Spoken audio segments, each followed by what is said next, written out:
ಭಾಗಗಳಿದೆ. ಅವುಗಳನ್ನು ನಾವು ಹಾಡಿನ ಮೂಲಕ ತಿಳ್ಕೊಳ್ಳೋಣ. ಓಕೆನಾ? Okay fine. ರೆಡಿ? 1 2 3 ಸ್ಟಾರ್ಟ್. ನಾನು ಫಸ್ಟ್ ಹಾಡ್ತೀನಿ, ನೀವು ರಿಪೀಟ್ ಮಾಡಿ. ನಾನು ಮಾಡಿದ ರೀತಿ ಮಾಡಬೇಕು. ಸ್ವಲ್ಪ ನೋಡ್ಕೊಂಡು ಆಯ್ತಾ? ನಾವಿಬ್ರು ಮಾಡ್ತೀವಿ ನೋಡಿ. ರೆಡಿ?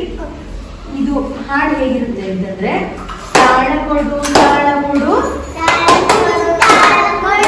ಕಣ್ಣು ಮುಟ್ಟಿ ತಾಳ ಕೊಡು, ಕಣ್ಣು ಮುಟ್ಟಿ ತಾಳ ಕೊಡು, ತಾಳ ಕೊಡು ತಾಳ ಕೊಡು, ತಾಳ ಕೊಡು ತಾಳ ಕೊಡು, ಮೂಗು ಮುಟ್ಟಿ ತಾಳ ಕೊಡು, ಮೂಗು ಮುಟ್ಟಿ ತಾಳ ಕೊಡು. ಈ ತರ. ಓಕೆನಾ? ನಾವಿಬ್ರು ಮಾಡ್ತೀವಿ, ನೀವಿಬ್ರು ರಿಪೀಟ್ ಮಾಡಿ. ಓಕೆ? ಎಸ್. ರೆಡಿ? 1 2 3 ಸ್ಟಾರ್ಟ್. ತಾಳ ಕೊಡು ತಾಳ ಕೊಡು